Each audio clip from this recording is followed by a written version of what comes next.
الحمدللہ رب العالمین، سب خوبیاں اللہ کو جو مالک سارے جہان والوں کا، الرحمن الرحیم، بہت مہربان رحمت والا، مالک یوم الدین، روزے جزا کا مالک، ایاک نعبد و ایاک نستعین، ہم تجھی کو پوجیں اور تجھی سے مدد چاہیں، اہدنا الصراط المستقیم صراط الذین انعمت علیہم غیر المغضوب علیہم ولا الضالین، ہم کو سیدھا راستہ چلا، راستہ ان کا جن پر تو نے احسان کیا، نہ ان کا جن پر غضب ہوا اور نہ بہکے ہوئے۔ یہ سورہ فاتحہ کا بالکل لفظی ترجمہ ہے، امام احمد رضا فاضل بریلوی علیہ رحمۃ الرضوان حضرت نے کیا۔ اب اس کا تفسیر ملاحظہ فرمائیں۔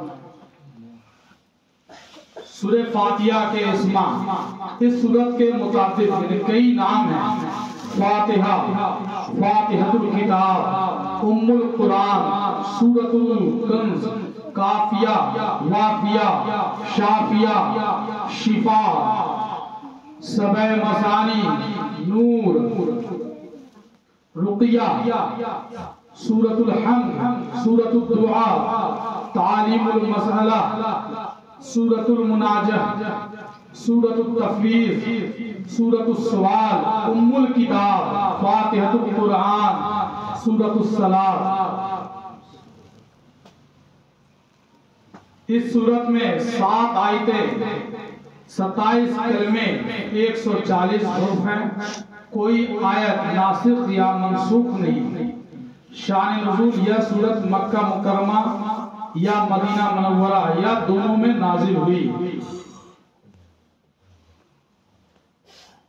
عمر بن شرجیل سے منقول ہے کہ نبی کریم صلی اللہ تعالی علیہ وسلم نے حضرت خدیجہ رضی اللہ تعالی عنہ سے فرمایا، میں ایک ندا سنا کرتا ہوں جس میں بسم اللہ الرحمن الرحیم، الحمدللہ رب العالمین،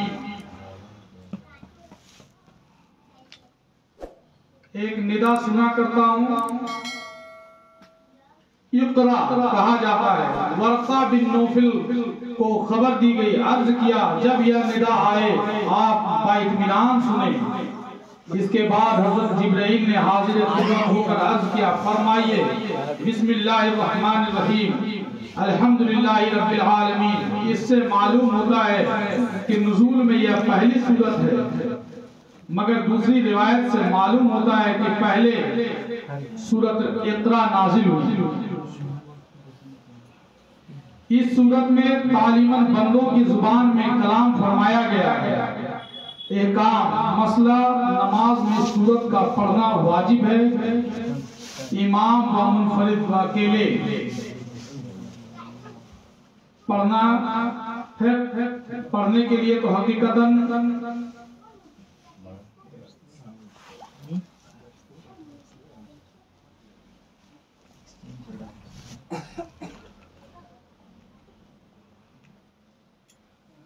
درود پاک پڑھ لیں، اللہم صلی اللہ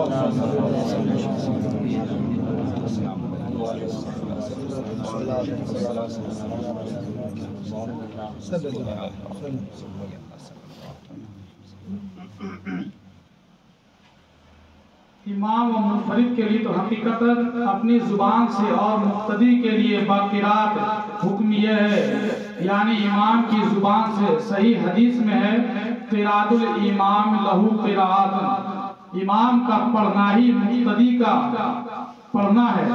قرآن پاک میں مقتدی کو خاموش رہنے اور امام کی قراءت سننے کا حکم دیا ہے۔ اذا قرئ القرآن فاستمعوا له وانصتوا، جب قرآن پڑھا جائے تو اسے کان لگا کر سنو اور خاموش ہو جاؤ۔ مسلم شریف کی حدیث ہے اذا قرأ فانصتوا، جب امام قرات کرے تم خاموش رہو۔ اور بہت احادیث میں یہی مضمون ہے۔ مسئلہ نماز جنازہ میں دعا یاد نہ ہو تو سورہ فاتحہ بنیت دعا پڑھنا جائز ہے، بنیت قرات جائز نہیں۔ عالمگیری سورہ فاتحہ کے فضائل، احادیث میں اس سورت کے بہت سی فضیلتیں وارد ہوئی۔ حضور نے صلی اللہ علیہ وسلم نے فرمایا توریت و انجیل و زبور میں اس کی مثل سورت نہ نازل ہوئی۔ ایک فرشتہ نے آسمان سے نازل ہو کر حضور پر سلام عرض کیا اور دو ایسے نوروں کی بشارت دی جو حضور سے پہلے کسی نبی کو عطا نہ ہوئے، ایک سورۃ فاتحہ، دوسرا سورہ بقرہ کی آخری آیتیں۔ سورہ فاتحہ ہر مرض کے لیے شفا ہے۔ سورہ فاتحہ 100 مرتبہ پڑھ کر جو دعا مانگے اللہ تعالی قبول فرماتا ہے۔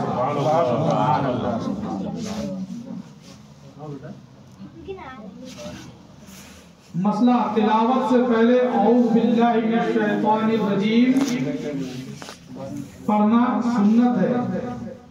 تسمیہ مسئلہ بسم اللہ الرحمن الرحیم قرآن پاک کی آیت ہے مگر سورہ فاتحہ یا کسی سورت کا جز نہیں، اسی لیے نماز میں جہر بلند آواز کے ساتھ نہ پڑھی جائے۔ بخاری و مسلم میں مروی ہے کہ حضور اقدس صلی اللہ تعالی علیہ وسلم اور حضرت صدیق اکبر و فاروق اعظم رضی اللہ تعالی عنہما نے نماز الحمدللہ رب العالمین سے شروع کیا کرتے تھے۔ مسئلہ تراویح میں جو ختم کیا جاتا ہے اس میں کہیں ایک مرتبہ بسم اللہ جہر کے ساتھ ضرور پڑھی جائے تاکہ ایک آیت باقی نہ رہ جائے۔ مسئلہ قرآن پاک کی ہر سورت بسم اللہ سے شروع کی جائے سوائے سورہ براءت کے۔ مسئلہ سورت نمل میں آیت سجدہ کے بعد جو بسم اللہ آئی ہے وہ مستقل آیت نہیں بلکہ جزء آیت ہے، بلا خلاف اس آیت کے ساتھ ضرور پڑھی جائے گی۔ نماز جہری میں جہرن، سری میں سرن۔ مسئلہ ہر مباح کام بسم اللہ سے شروع کرنا مستحب ہے، ناجائز کام پر بسم اللہ پڑھنا ممنوع ہے۔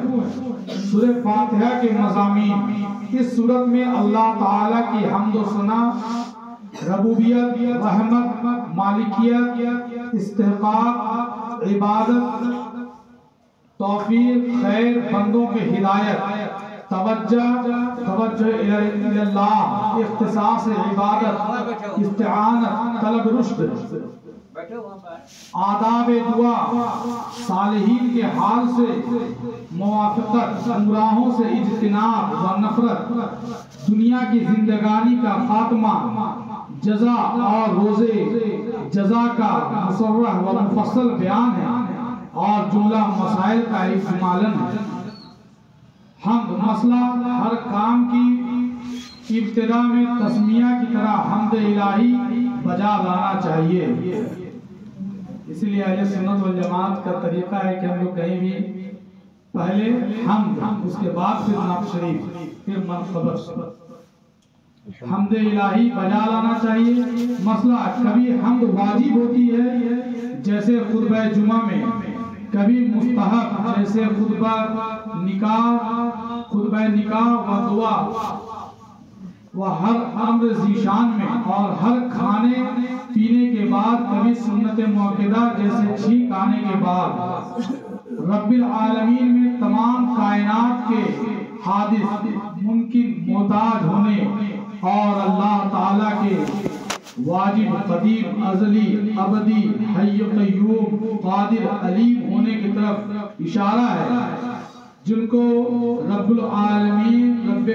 العالمین مستلزم ہے۔ دو لفظوں میں علم الحیات کے اہم مباحث طے ہو گئے۔ انشاءاللہ اس کا پھر اگلا جمعہ۔